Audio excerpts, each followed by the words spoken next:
आखिर क्यों कुछ भक्त 2 फेरों की कंठी माला पहनते हैं, कुछ भक्त 3 फेरों की कंठी माला पहनते हैं? ऐसा क्यों? इसके पीछे क्या मतलब है? हरे कृष्णा, आज की इस वीडियो के अंदर हम यही बात जानेंगे। तो देखिए, सबसे पहले जो 2 फेरों की कंठी माला होती है आम वैष्णव पहनते हैं, जिनकी दीक्षा नहीं हुई होती है।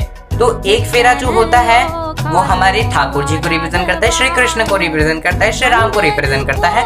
और जो दूसरा फेरा होता है वो हमारी जानकी मैया को या राधा रानी जी को रिप्रेजेंट करता है। तो याद रखें, जो कंठी होती है ये युगल रूप से युगल कंठी पहनी जाती है, कभी भी सिंगल कंठी नहीं पहनी जाती। हाँ, कई लोग सिंगल कंठी पहनते हैं तो किसी संप्रदाय में नहीं होते हैं, वो अपनी ही इच्छा अनुसार ऐसे ही पहन लेते हैं। परंतु जो शास्त्रीय पद्धति और जो परंपराओं में चलता आ रहा है उसमें यही और जो सन्यासी हमारे जो संत महात्मा बताते हैं वो यही है कि आपको युगल कंठी ही पहननी चाहिए। और जब आपकी दीक्षा होती है तो दीक्षा के बाद जो आपके गुरु हैं वो संप्रदाय के अनुसार आपको फिर जो है कंठी आगे की पहनाते हैं, चाहे वो 3 की हो चाहे वो 2 की होती है। क्योंकि हरिवंश संप्रदाय में दीक्षा के बाद 2 ही फेरों की कंठी पहनी जाती है, परंतु अदर संप्रदाय जैसे कि गौड़ीय संप्रदाय या फिर इस्कॉन के अंदर 3 फेरों की कंठी पहनी जाती है।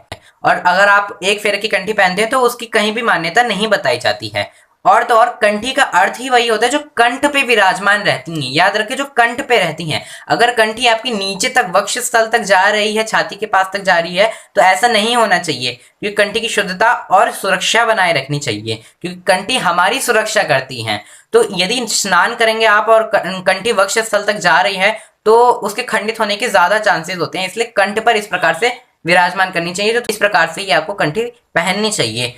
और यदि आप भी कंठी पहनना चाहते हैं और आप किसी भी संप्रदाय में नहीं है, आप भगवान की उपासना कर रहे हैं और कंठी धारण करना चाहते हैं, तुलसी माला धारण करना चाहते हैं, तो आपको 2 इसकी ही माला पहननी चाहिए, 2 फेरों की ही, क्योंकि ये युगलों को दर्शाती है। आपको कभी भी 1 फेरे की माला नहीं पहननी चाहिए। तो इसलिए आप इस बात का ध्यान रखें। और ऐसी ही और अनेक रोचक जानकारियों के लिए हमारे चैनल पर बने रहें। हरे कृष्णा।